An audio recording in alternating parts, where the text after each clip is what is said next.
Hello, welcome to Story Time with Jenna and Alicia. Today's topic is eating disorders. So take it away, Alicia. So when I was very young, very young, one of my sisters, my older sister, developed an eating disorder. Well, I noticed from that she got quite a bit of attention. Negative attention, but still attention. And my dad was very violent towards her during that time. I started developing an eating disorder pretty young. I remember weighing myself at 9 or 10 and worrying about my weight and trying to control calories. I found an old notebook actually the other day of stuff I had wrote down that I had ate when I was like 10 or 11. But I truly developed bulimia when I was 14. And I would jog several miles a day. I got down really thin. I'm not going to say weight or calories due to the triggering nature of eating disorders. I don't want to trigger anybody watching. But I got down really small. And I was throwing up after I ate sometimes, and sometimes I was just getting really strict on what I ate.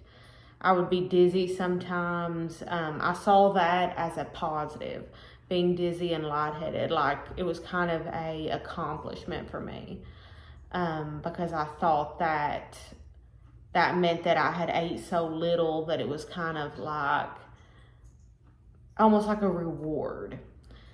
Very distorted thinking.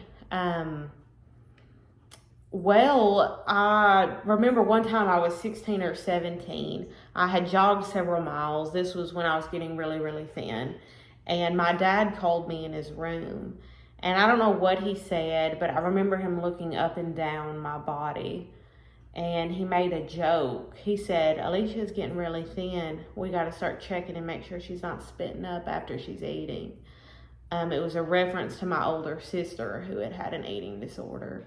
It was a really sick joke, and I remember being so shocked, and that stuck with me for many years. And I remember my uncle, my dad's brother, being over one time and making a comment, "Alicia's getting thin," or my dad said, "Alicia's thin, isn't she? She's lost a lot of weight," and he was smiling, and my uncle said, "Yeah, she's getting thin." And it was kind of like this drop in the pit of my stomach, because here I was lightheaded all day, really underweight. And my uncle saying she's getting thin. So it's not that I was thin, even though I had lost all this weight, was dizzy, lightheaded, and said I was getting thin. And every comment anybody's ever made to me about my weight has stuck with me my entire life. I remember being around 11 at this fitness center when I was around 11. It was in Cape Girardeau, Missouri. And this woman said, I was about 11, I was in a swimsuit because there was pools there. And she said, "You're getting in shape, aren't you?" And I said, "Yeah." She said, "You were chubby when y'all first started coming here, but you've slimmed up some now." And that's just, let me just say, that's not something you say to an 11-year-old. That's not something you say actually to anybody, but especially not an 11-year-old. I just think I'm really anti people speaking on bodies and food and like food intake now. People saying, "Are you eating again?" All that type of stuff can trigger an eating disorder again. And I encourage y'all to think about what you say, because you never know what somebody has survived. So, Mama? Yeah, it kind of started with me on my eating disorder when I was 13. I remember trying out for basketball, and I was the chubby one. And my mom had been on a diet, and she said, "Jenna, you want to go on a diet with me?" And I'm like, "Okay, why not? It would be great." So that started my dieting journey. But what it did, it instilled in me that I wasn't enough. at that age. And, but years passed, and when I was 19, I developed an eating disorder. And it was like a control, you know. I could fake it and nobody would really know because I was out of the home, and so that's what I did. And it left me in my 20s. I don't know if I got to a place of more confidence, but I was exercising and dating, but I was eating normally. And it was after I got married and had been married a few years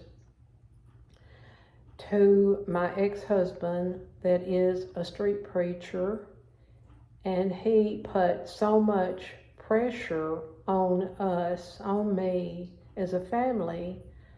It's like it triggered that eating disorder in me again. It was like, hey, I can control that.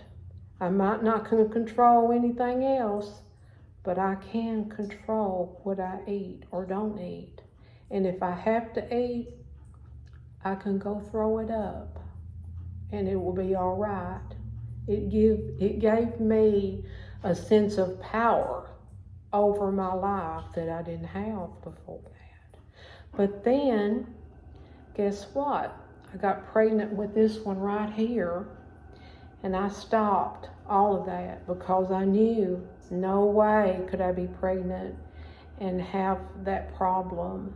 So, yeah, luckily, through the rest of my children, I maintained it by the grace of God. And but I did keep it a secret. He never knew. And if he watches this, he knows now that I didn't tell him everything, right? So, yeah, and even in my 40s and 50s, I've had triggers upon triggers with that. But, you know, I'm at a place now where I'm happy. I'm 63 and I know who I am.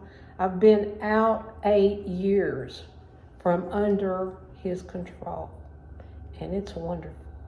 We're wonderful. Thank you, Alicia. Thank you, Mama. Bye, y'all.